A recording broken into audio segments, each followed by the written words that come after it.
ஓப்பனிங்லாம் நல்லா தான் இருக்கு, ஆனா உங்ககிட்ட பினிஷிங் சரியில்லையாப்பா.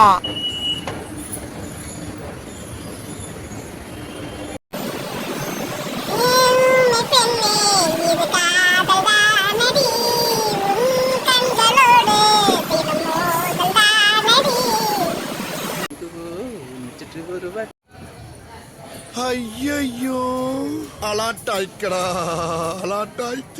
சாம்பார் ஆப்பு எனக்கு. எவ்வளோ அழகா இருக்கு லோட்டம். இது கூட நல்லா அடிக்கலாம், இதில் கூட நல்லா அடிக்கலாம். என்ன பாருங்க, சொம்பு கூட வேண்டாம், இதில் போட்டு மட்டார்னு அடிச்சிடலாம். இது விட பெசலைட் ஒண்ணு இருக்கு. டெய்லி உங்களுக்கு இதில் டீ வச்சு தரட்டா? மாச கடைசிப்பா, பையில 10 பைசா கிடையாது.